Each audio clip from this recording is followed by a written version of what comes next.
हाइबदी BJP ने हेक लापसे हाइदब Yadav हाइबनिको BJP हाइरगदी administration से मथोंग खंगदब मखोइगी अम तवे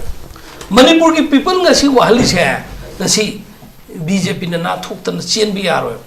मणिपुर दा इंटरनली डिस्प्लेस पर्सन आईडीपी ओइरि से बीजेपी ने नते है भी यारो मखोइगी रेस्पोंसिबिलिटी ने कई गिन हाय मतम दा कंट्री कयागी मफम द चलगा honourable prime minister Narendra Modi ने कंट्री कया द चलगा शांति की पाउजेन लान की मफम द शांति की पाउजेन संदानंगाई पीरगा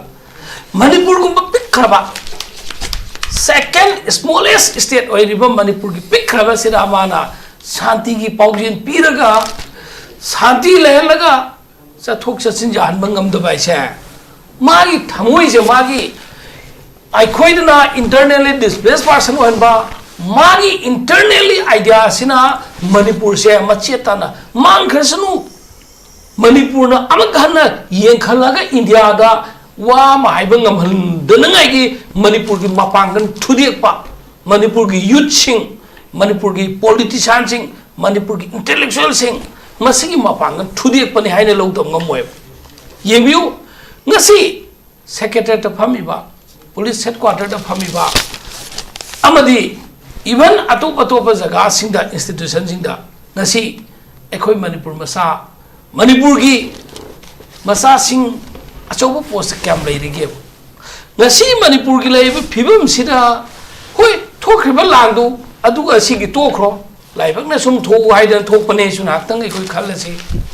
2023 की मे की तांग हम दे थोखिबसे तसेंबदी गवर्नमेंट की यामना चेक्सिनदब गवर्नमेंट की फेलर मैम नहीं हाइदना मैम हाइनखरे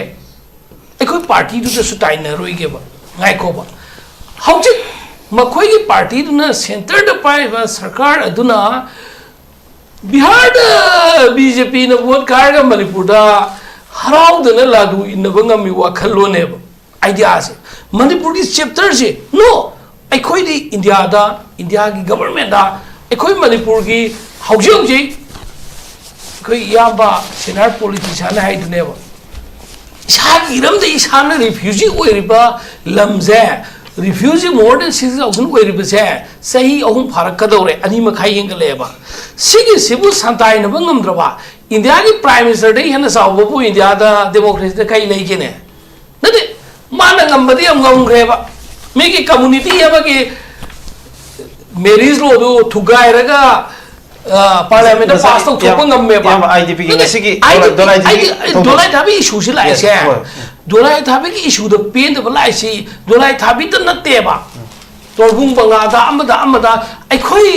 माइकई मरी मक्तगी लांजिनरप मीसिंग दुने बंगासी इम्फाल मनुंदा वैली एरिया सिदा कन्फाइन तौसलगा ngasi यम वाना थम्बदगी मधुगी थमीब पोची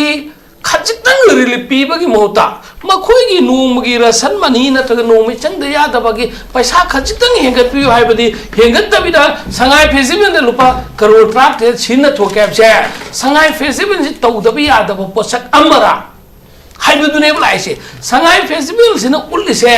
बीजेपी की पीआर गवर्नमेंट सिन उल्लिसे मणिपुर शांति लेरे तंगदु लेतारे मणिपुर इंटरनेशनल ओइब फेस्टिवल तौबंगमे आउना वर्ल्ड टूरिस्टिंग इंटर फॉरेन टूरिस्टिंग संपि यारनी हाइन मदु उन्नगाई की पांदमला नत्रगना पीआर गवर्नमेंट असिना हौरी लाइबा ब्यूरोक्रेट ऑफिसर सिंग नत्रगना इंस्टीट्यूशन सिंग अचौबा मणिपुर की लोकल लाइखोगी इलेक्टेड सिंगसिना पावर लेथ्र मतमसिदा मखोइना पैसा दो एनी औसिना बा यानगाई ला इब्राहिम क्वेश्चन लाएबा अदवाइदनी आईडीपी सिंगना अखोइना नोइना संगाई फेजिम गवर्नमेंट सिंगमदि अखोइसु आइगी रमदन हंदगैबसे आइदे आईडीपी सिंगसिना खांगसे खांगबो खांगमल्ले यम वाना सही अनि मखाइ लबो खांगे मसिगी सिदा अखोइगी इलेक्टेड ओइबा ऑनरेबल एमएलए सिंगसिना आईडीपी न मसि लौंगसि लौरिबे फिरेबसिदा आईडीपी सिंगी खोंगंग जेगोय सौगलै अना सेंटर न येंगसनदबिदा सेंटर न मसिगी अथुब लौदबसे अखोय नुंगाइतेने हाइबो फोबा मचिनदगी अमा थोप ngमदबसे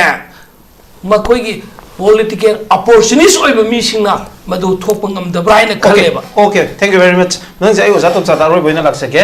Don't divert the issue of illegal immigrants. Haiba Manipur chief Hana chief minister gi section wa aduga anti-state amati anti-national oiba powerful forces karana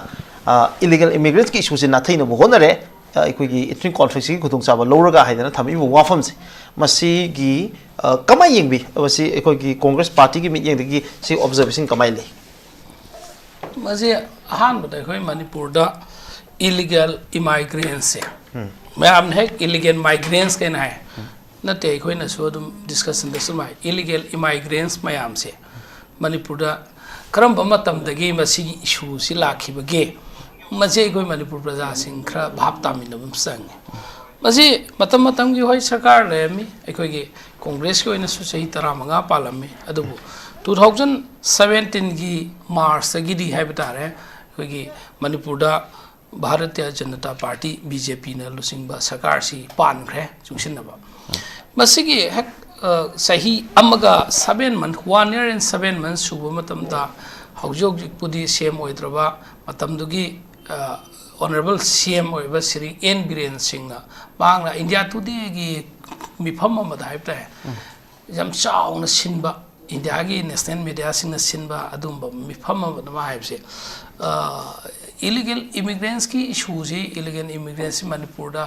कमाई तौबनो लेब्रा लेतब्रा हाइबे क्वेश्चन हंगप मतम मा हाइबसे there is no issue of illegal immigrants in Manipur in Mahai highway Manipur दा माना हाइबे स्टेटमेंट सी 2018 की अक्टूबर की डेट 6 दा इंडिया टुडे की सिनबा चौबा फंक्शन अदुदा हाइबे मणिपुर दा मिटो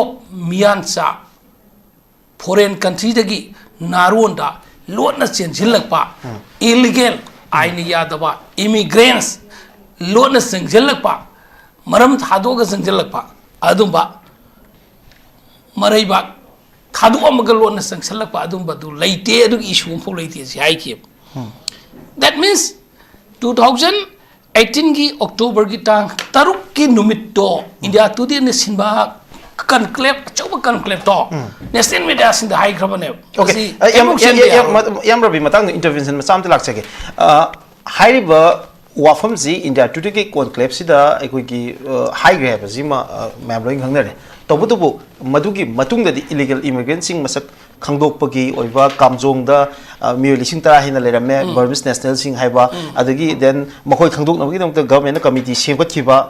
हाइबा कमिटी दुना आइडेंटिफाइड ओवर सिविल वार की मनुंगजिदा चंगखिबा मियो मयामम लेरे हाइबगी देन इवन चुचानपुरदगी अखोय बर्मिस नेशनल मयाममा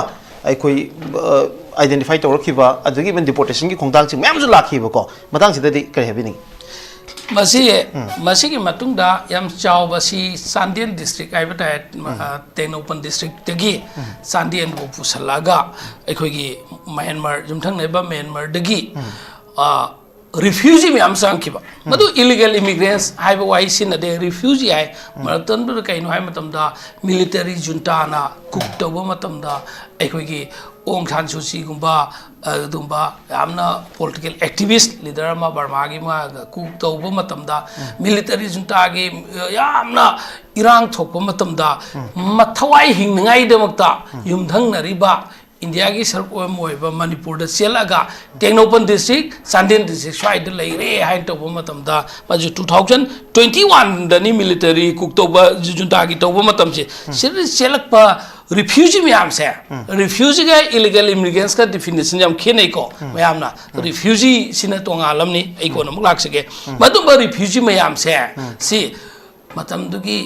बीजेपी सरकार दा मिनिस्टर ओइबा लेटपाउ हॉकिपना कमिटी एदु लिसिंगगा माना मदुगी शेल्टर होम हाइबा तारे रिफ्यूजी डिटेंशन कैंप रिफ्यूजी की रिहेबिलिटेशन कैंप अमा for the time being interim arrangement ओइना सिंदना तौखिबा मसिगी मरक्सिदा अखोगी कांग्रेस की हान एमएलए ओइरंबा टेक्नोपन डिस्ट्रिक्ट के टेक्नोपन की एसी दे एमएलए ओइरंबा कोरुंग थांगनगा याम कन्न object तौखिबनेबा हौजे हाइबा refugee सिंगसी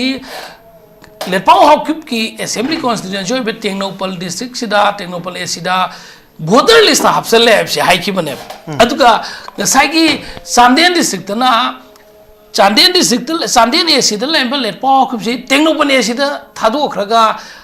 Police Haina Police Haibu Mayam Kambire who is Police Hibasi Sandian the Pusalaga Bolepalaga Sandian the Gipot Makan Gim let Power Gimsu Police Anima my Pahanikibasa BJP Choba Kuzintorangama and the Sandian the Sutokeba Sigimatam Sida must BJP Masamaki MLA Ama Tampaki MLA Amana Adumina refusing Burma Dagi refusing a door Polang da hala aga pura aga voter ID sema voter da polang da hapsan gi bado haina hapsan gi abasi myam gi media gi mafam da loi tham khra bane even sura sampur da lai ki ba tengno pan da lai ki ba chandien da lai ki ba ukhul gi kamjong district da lai ki ba walibar lai ki ba si makoina tam ani da sina ki matam ra makoi gi government palingai BJP government palingai si matam ra moina sina ba je makoi se refusing military junta gi irang Burma da thokpa matam da makoi lanjen na mathwai hingai na umta sangpa refugee ni hai gi bani refugee sing si phajana moi gi biometric tawraga makoi bu chap chana loina suna report tawkhiba tawkhidabra hai di BJP na khange makoi government na okay amrabe ai marak sida anyway refugee bu oigera illegal immigrants ko oigera mito mayam ama Manipur da maroi Burma da gi changakhi hai basi madi masi phongphong wafam mo oi masi pha bazu mayam yaw gre report tawbagi khongthang lokhot pasu yaw gre anyway ai oza tom zadam ta lakse hoge amoroi bo wafam ani ni oza dagi ai na han bagi response pamja baze ikoi congress party gi mai kai dagi thambiri wafam sida han ba Manipur gi hanagi former chief minister na India Today gi conclave ta Manipur da illegal immigrants laite hai bagi wafam ka phongdu bi wafam congress na repeatedly masi charge dum tawi madugi makhata ba khongthang dadi ai ni sunga sai remind tong jagre immigrants mayam ma leibagi madugi official statement mayam ma lakhi badi leire and ani su wafam da मोगी लाल होगी चिंग ma'am लाखिबा MLA फो ओर मकान दे मदुदे MP फो करम ma'am अमगी वारी है तारे मसिगी वफु मैम अमा मिनिस्टर फो ओरम बाय नॉट MP वफु मैम लाई मोय मैम जिने फ्रीली अदे फॉरेनर सिंग दुनी को we are not demeaning of very little community lines nate nai metai pangal naga kuki adugi area du ko khana de we are talking about illegal immigrants that are refugee ki wafam sing dani high level refugee khara ma tu smile la ka na MLA ko oira mi ga high wafam sing se congress ki rule matam da kamai si o helamino si kamai na si accept to helamino si ki oi thok pa se kamai le remino hai wafam dani kai he bege congress na sai tara ma palak pa matam da congress ki sarkar sida yaumina remba minister sing MLA sing adumba missing do congress tagi chongthokhraba tokhrama matungda atopa dol ama sarkhama matungda maroina BJP da sarkhraga BJP gi achauba post parga sarkar amuka semkhra matungda de congress ki matamda du to me congress na tohlam bane se khulle asi ekhoi gi miyoi bagi machat haigatra ayam behek tawba ado yamna civic sense leiba civilization leiba leibak tadi taunadaba pot ama masamak jawrami ba platform du masamak lai ngai matamda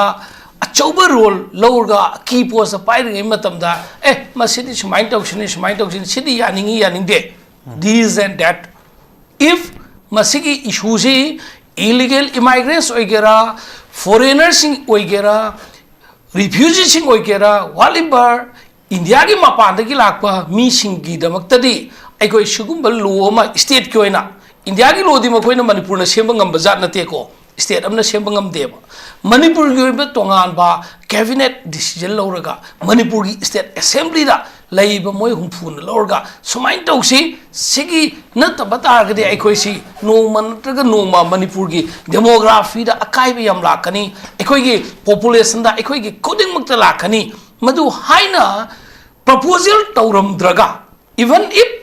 taubada matamdugi leader oiriba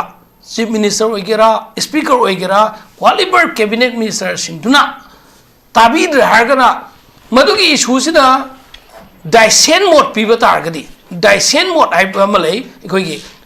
decision making body cabinet decision da tongan ba mode khenrak pa targadi ai cabinet minister dagi step down togani ai cabinet bird tagi ai handokani ai MLA oiba tu wai ban nate ko cabinet ware blomina ba matam da state ki interest ta Manipur की people की interest Manipur की original Manipuri Singh की interest की वांगदा एनी ngam हाइन मतागुम कनागुम्बा कैबिनेट मिनिस्टर खरना नत्रगना चीफ मिनिस्टर ना व्हाटएवर स्पीकर ना फोर्स इट ऑफ पता गदी I on behalf of the people of Manipur आई कैबिनेट बर्थ की स्टेप डाउन तो खे तौगे ना हाइखिबा अदुम मिनिस्टर लैखिब्रा पावर पाइद्रम मतमदा मखोइना पावर पायर मतमदा डेवलपमेंट मांग थारप ngamaktaba कांग्रेस की मतमदा इशू नहीं नरगा कांग्रेस मतमदा अदु तौइने तौदेने मोय मतमदा फै फतेने हायरगा पॉपुलैरिटी गेन तोबा पॉलिटिक्स अदुने ब ख्वाइदगी डर्टी पॉलिटिक्स हाइसे थमोय सेंगो पॉलिटिक्स ओइब तारगदी एडमिट तौगदमने आइनि सागे असोइबसी एडमिट तौब ngamdrimiरो कैदोंगैदा लीडरशिप की quality चेलोइब even I myself if I had committed any mistake okay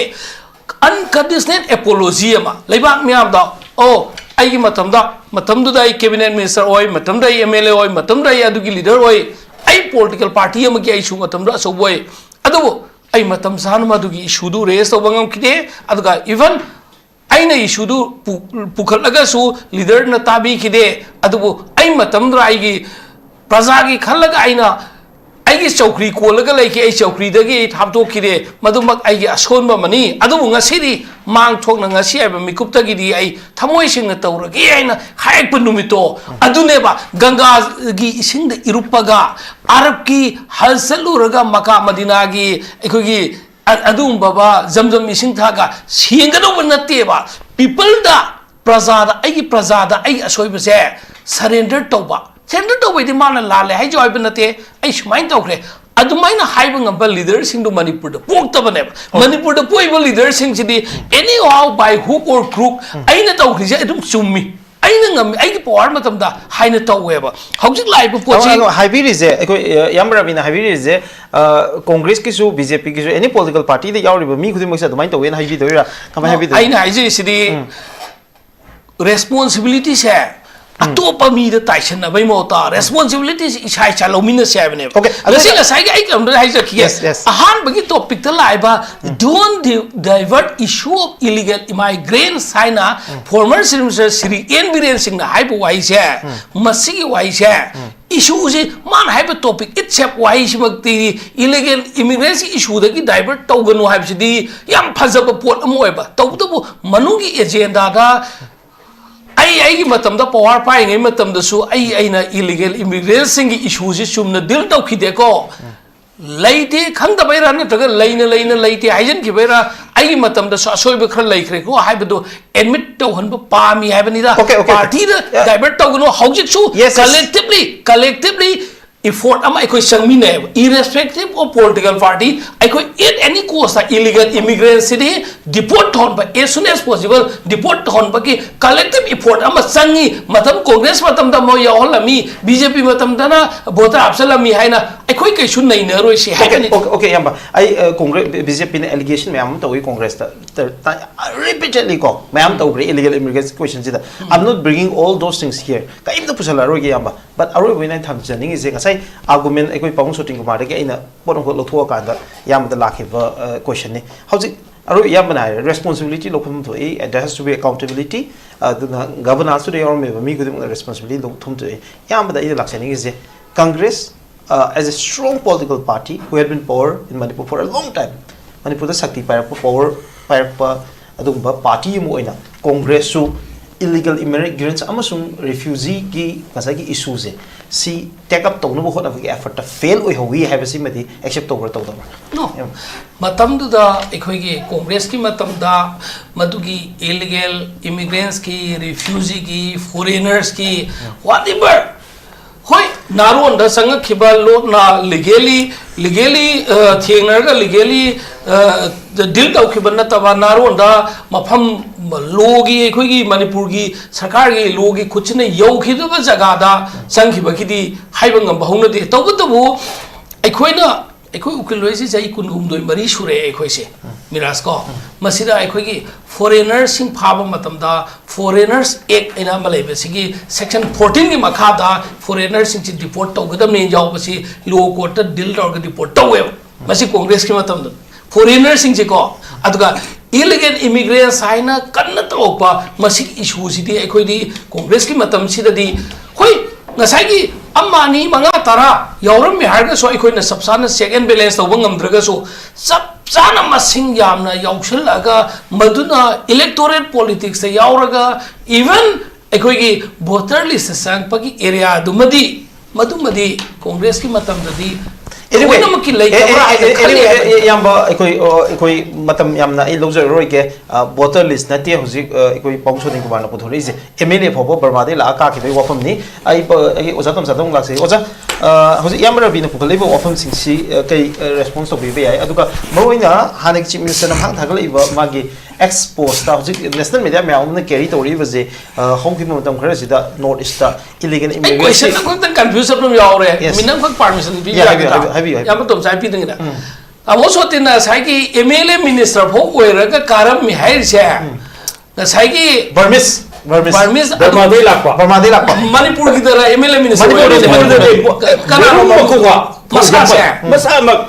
prime facie ne evidence ni sabe basa khoi khula le re hera Burma mane ma khoi khun a le re haibaduna magi area operation magi nataga adu di hojik chu aina haije se XYZ की question नते बा party की line से तोगान तो थोक से बा अदुम ना याम्बा senior politician अमनिना अदुग मरी लेन स्टेप लोखत नंगाई की दो इनिशिएट तौबियो आई सिदी पार्टी की लाइन नते आई की हाइजे सिदी लीगली तो भैया बदी Congress always stand for Manipur integrity अदुगा Congress always stand against illegal immigrants. Okay, adu live wafam the Congress or BJP or it is not about Congress and BJP. I was atom that masi yam nuai taba near the Shanghai Festival sida mapung in nuai trize masi diverse opinion ni koi tapak to Shanghai Festival se pak Shanghai Festival ya de have dumuk su natri but IDP ki issue sida ni mayam do ya ni jina IDP sing se mayum da hanjalan da gi issue ni adu IDP na hoji penjadri jina festival to ga de kari ke koi yum da changba ya dri no hai gi manipur santi lei ra ga de koi yum da hanjara ga gi madugi kholau ne IDP mayam na ningam da yam pen na lausari kholau si kari have ni maje manipur da lengak iba sason si president run hai basi BJP ki president run ne BJP na khan ba governor suma koi na pam ba khalaga tharak pani koi ki choice ta aduga chief secretary DGP whatever BJP ki government India da policy su BJP ne bin tuklok aina koi na history ki chhatra moi na koi na history graduation bok tamuk pa da theng na bu Mohammed bin tuklok ki sasol lo mathong maram khang da ba sasol madugi sasol dugi mong du malak pane chau khrabe India ki country sida mi crore samaga ni fuga ni thoi lei basida masigi union cabinet ta union minister da India ki second largest community ama bhawba cabinet ta even state minister phawda ya honda ba political party amni BJP se 2014 dagi palaga Manipur dana 2017 dagi palakpa BJP के चटना party सिंह alliance होइबा अदुम party दुदा मणिपुर दसु centre दी BJP की attitude जो मदुग चमानन मणिपुर दसु मणिपुर की ख्वाइदगी नकनजबा मेजॉरिटी कम्युनिटी की ख्वाइदगी नकनजबा यंसांग लानरेबा सारौ मरौनरेबा कम्युनिटी अमगी मी अम फाबो मोइदे सौगलजो मिनिस्टर कैबिनेट मिनिस्टर दिलारना पिखबा डिपार्टमेंट अमा नत्रगरा cooperation amagi chairman pho pibidaba haibani BJP ne hek la pase haidaba yadaba haibani ko BJP hairagadi administration se mathung khang daba makoi gi am tawe Manipur ki people ngasi wahali se ngasi BJP na na thuk tan chen bi yaro Manipur da internally displaced person IDP oiri se BJP na nati habi yaro makoi gi responsibility ne kai gi na hai matam da country kayagi mafam de chatlaga honorable prime minister Narendra Modi na country kaya de chatlaga shanti ki paugjen lan ki mafam de shanti ki paugjen sandai ngai piraga Manipur kum pikhraba second smallest state oi riba Manipur ki pikhraba sira mana शांति की पाउजेन पीरगा शांति लेहलगा चथोक चसिन जानब ngamdaba ise magi thamoi je magi aikoidna internally displaced person ohanba magi internally idea sina manipur se machetana mangkhasanu manipur na amaghana yengkhalaga india da wa mahaiba ngamhandanangai gi manipur gi mapangan thudekpa manipur gi youth sing manipur gi politician sing manipur gi intellectual sing masigi mapangan thudekpani haina lawdam ngamoy yengbiu ngasi secretary ta phamiba police headquarter ta phamiba amadi even atop jaga singda institution singda ngasi ekhoi manipur masa manipur gi masa sing achoba post kyam leirige ngasi manipur gi leiba phibam sida hoi thokriba langdu aduga sigi tokro laibak na sum thoku haidan thokpane sun haktang ekhoi khallasi 2023 ki May ki tang hum dei thokiba se ta sengbadi government gi yamna section da government gi failure me amam ni haidana me amam haina khre ekhoi party du da su taina roi ge ba ngai ko ba hauji makhoi gi party du na center da pai ba sarkar aduna bihar da bjp na vote kar ga manipur da harau da na ladu inna bangam mi wa khallo ne ba idea se manipur ki chapter se no akhoi di india gi government da akhoi manipur gi hauji koi yamba senior politician hai du ne ba Shagi ram de ishana refugee oiriba lamze refugee more than 6,000 oiriba se sahi ahum pharak kadore ani makhai yengaleba sigi sibu santai na bangamdraba india ki prime minister de hena sawo bu india da democracy da kai leike ne nade mana ngambadi am ngamgreba me ki community yaba ki marriage lo do thugai raga parliament da pass to thopang ngamme ba idp ki ngasigi dolai thabi issue si lai se dolai thabi ki issue da pen da lai si dolai thabi da natte ba torbung banga da amada ai khoi mai kai mari mak da ki lanjinnar pami sing tu ne banga si infan manung da valley area si da confine to salaga ngasi yam wana thamba da ki madu ki thami ba pochi khajitang relief pibagi mota makhoi gi nomgi rasan mani na ta nomi changda ya da bagi paisa khajitang hengat pi haibadi hengat da bida sangai festival da lupa crore tract chinna thokap se sangai festival ji tau da bi ya da posak amara haibadu ne blai se sangai festival sina ulli se bjp gi pr government sina ulli se manipur da shanti lere tangdu le tare manipur da international oiba festival tawbanga me auna world tourism foreign tourism sang pai harani haina madu unnangai ki pandamla natragana pr government na sida hauji laiba bureaucrat officer sing natragana institution sing achauba manipur ki local lai khoi gi elected sing sina power lai thrama tamsida makhoi na paisa do any au sina ba yanangai la ibrahim question la ba adwai dani idp sing na aikoina noina sangai festival government singamadi aikoisu ai giram da handa gap se ai de idp singina khang se khang bu khangmal le yam wana sahi ani makhai le bo khang masigi sida aikoi gi elected oiba honorable mla sing sida idp na masi lo ngasi lori be phire ba sida idp sing gi khongjang je koi sawgali auna center na yengsan davida center na masigi athu ba lo da ba se aikoi nungai ne haibo phoba machin dagi ama thopang ngam da ba se makoi gi political opportunist oiba mi singna madu thopang ngam da braina khaleba okay thank you very much nang jai oza top chata roi boina laksake oza da laksani musing asi ki dolai thabi gi thodok se mani ngasai jo khara de pan ba hobi rame mase da security forces ka mukna bada khara so pan ju yaw re aduga yam pen da ba miyam gi yam pen da kholaw mayam ju leire aikoi phubi ba chai bi ba yum chu leijadre khot chadre hayu na chingba yum da hanjage ba si common ni da loi khang khang na ro ofum ni